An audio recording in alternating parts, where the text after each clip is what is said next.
agency after the color of the walls in their office, and not using their Jewish names on their masthead. Thus, gray advertising was born. Then, in the mid-1950s, a Jewish advertising agency broke through the ethnic barrier.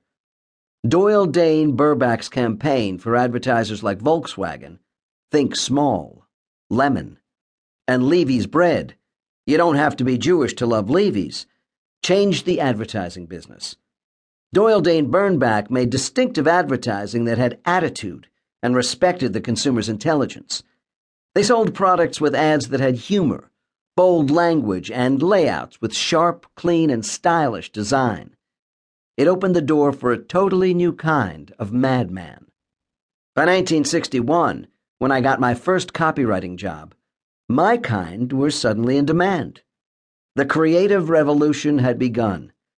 Advertising had turned into a business dominated by young, funny Jewish copywriters and tough, sometimes violent, Greek and Italian art directors. The original madmen did not give up without a fight. I once attended an advertising conference held at the Greenbrier Hotel in 1968. The dean of the original madmen, the great David Ogilvy, was the keynote speaker. The subject of his speech was the new creative revolution in advertising. Ogilvy knew his audience was mostly made up of desperate men who were trapped in agencies that were losing accounts to young, upstart ethnic agencies. Ogilvy lashed out and declared, "I say the lunatics have taken over the asylum." The audience rose and gave that fighting line a standing ovation. I stood up and was clapping as loudly as the next man when I suddenly thought to myself, "What are you clapping about? He's talking about you." It was a wonderful asylum. We were wild. We made the antics depicted on every episode of Mad Men look like Rebecca of Sunnybrook Farm. Our little agency was permanently filled with the sweet smell of burning cannabis.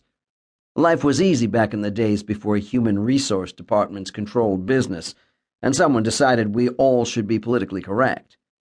Everyone smoked. I had a 4-pack-a-day habit. Everyone drank martinis. I had many a 3-martini lunch.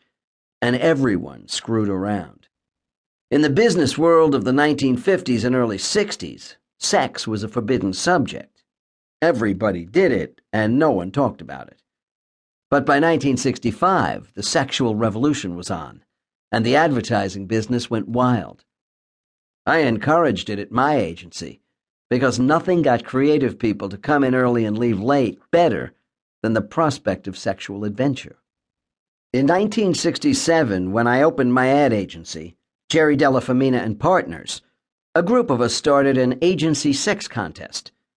For more than 25 years, 1 week at the end of every year was devoted to Animal House-like antics.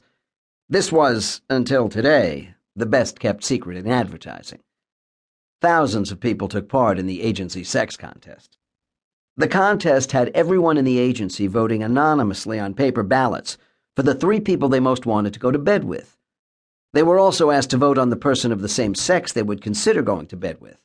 And, of course, there was the ménage à trois category, in which they selected the 2 other people they wanted to go to bed with. Sometimes as many as 300 votes were cast. For 1 week, the walls of the agency were covered with posters made by people who were campaigning for themselves. One very shy girl in accounting got into the spirit of the contest, Xeroxed her breasts, and hung pictures of them on the walls.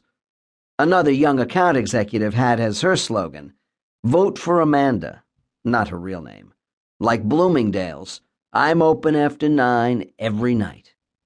One very attractive female executive had a sexy picture of herself that she sneaked into the agency's men's room and put up on the wall that a man would be facing. The caption under her provocative photo read, "Can I help you with that?"